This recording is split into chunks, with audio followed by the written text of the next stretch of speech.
She was always just like really smart, funny. Micaiah was always the best at everything that she did. She was always the best dancer in the class.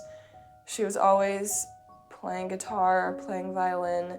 When she started to get sick, that went away.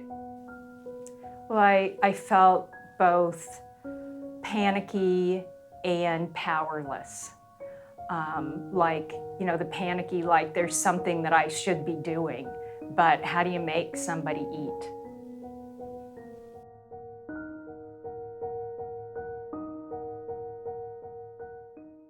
Anorexia affected everything about my life. People, I think that it's really just about food, and obviously it's an eating disorder, but it's really not. It's your entire life. Even at dance, she stopped bringing snacks. She stopped wanting to go out to eat. She wasn't eating breakfast, but I thought, well, at least she's eating lunch. But then I found out that she wasn't necessarily eating lunch either. The other thing that I remember most about that time was that I just never had any energy. I noticed immediately my brain was super, super cloudy. I had a hard time focusing, forming sentences. Because before that, like we would have a conversation about something and she would forget everything that was in the conversation. Definitely, like, as it got worse, my hair was falling out and my nails were getting really brittle. My gums receded really far, so my teeth could have fallen out if it had gotten worse, so I had to get 2 oral surgeries so far. I felt incompetent at what I was supposed to be doing. Like if I gave her what she considered to be too much food or too many calories in the food, because she knows how many calories there are in absolutely everything, she would have emotional reactions to that. It's all you're thinking about, and you'll do anything to protect it, to the point where, people will notice if you're acting weird around food or if you're not eating. And you will do anything to protect it, so much that you'll cut people out of your life if they say anything about it. It was really scary and really sad to see her start to wither away. Something that I really didn't realize was really dangerous was binging and purging too. It's one of the most dangerous things you can do to yourself. When you're purging, like, you can choke on vomit, which has happened to me a lot of times, and you just think, like, okay, well, like, here it is. I'm just gonna die like this. I know there were things that were really important to her. Like, for instance, we've got neighbors who lived across the street from us that we would have Thanksgiving and Christmas dinner with every year. That Christmas, I was really, really trying to lose weight. That was really the first time I kind of felt like that panic that you feel when you have an eating disorder and you've done something wrong that it doesn't like. I went upstairs and in the bathroom that was away from everyone, and I threw up. And that was when I really realized that it wasn't a choice, I guess, anymore, that it really had fully taken over and it really was a problem. And that was really when I should have said something and when I should have tried to get help, but I didn't. I just kept going. I remember her calling me and telling me that she was in the hospital and to come visit her. And I didn't really know why. She was asking me to come. But I went with my mom and I saw her in the hospital bed and she just looked lifeless. When I went to the hospital, they immediately took me upstairs. It turned out that my heart was really small because of the amount of muscle that I'd lost, and there was a bunch of fluid around it, and it wasn't beating properly. And they were fairly certain that had I gone to sleep that night, I would not have woken up.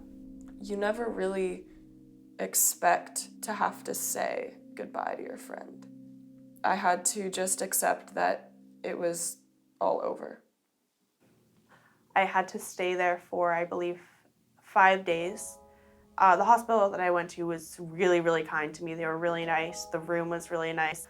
And it was really hard not to know the calories in my food. To kind of have any choice taken away from me was really hard. After she was in the hospital with her heart problem, that was when I saw her change her mindset a little bit, and the anorexia kind of backed down, and she started to regain a little bit of control. It's always some girl who gets sick. They take her to the hospital. She gets out, and then eventually she realizes, that was so scary, I could have died, so I'm not gonna do this anymore. Cured. She did relapse a number of times, but you could tell that something changed, that she knew that she had to get better, because if she didn't, that choice was going to be completely taken away from her. It wasn't her saying, now I'm going to recover. It was saying, now I have to recover, or else I'm going to die, and I'm really going to die. Christmas has always been so important to me. I remembered that first year that this one day had really been ruined for me. I really wanted to be able to enjoy it, and I was just tired of one last thing being taken from me. And that panic came back that I was really familiar with by then. And I honestly, I couldn't tell you how I did it, but I didn't throw up. I don't know, as much as I wanted to, and as bad as that feeling that I had to do it was, I just knew like I had to be done.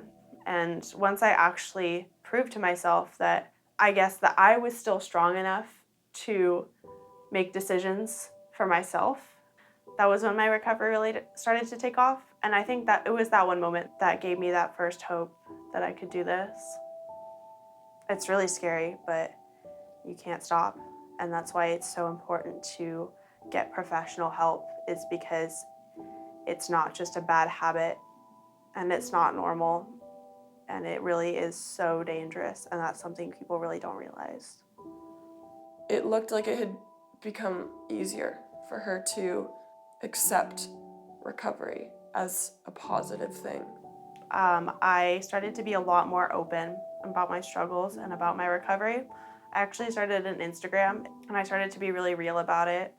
And through that, I found other people who supported me, and that was really, really helpful to have the supportive comments. That's not for everyone, but it did help me. Really, I started to expand my life. I really had to take those to heart and to use them. And that was the biggest thing that helped me get better. Now she lives in her own apartment. She can go eat foods that she could barely look at even a year ago. She maintains a job that is completely surrounded by food, and she has completely turned her life around. I'll always see Micaiah as someone who can get through anything that is thrown at her. Eating disorders can pick anyone, no matter who it is, and nobody ever picks an eating disorder. I can't see food as numbers anymore, the way that so many people do, and I really have to see it as something to enjoy and something to savor and something so necessary, which is something people don't even really think about. I guess really the bottom line is making sure that they know that you're on their side. Because sometimes it can feel like there's conflict between the parent and the child, but it's really between the parent and the eating disorder. And the child wants to get well, and the child's sort of caught in between. I definitely now really, really want to make a difference. That's something that I didn't care about before. Obviously, all I cared about was food. So I've applied for, and I was actually accepted to a program at a university here for forensic science. So my values have really shifted to a difference that I can make in the world. Actually having done that made me realize that I actually deserved it, and I actually wanted to, and I wanted people in my life that did the same. And I wanted to live that way. So going through that has made me stronger now.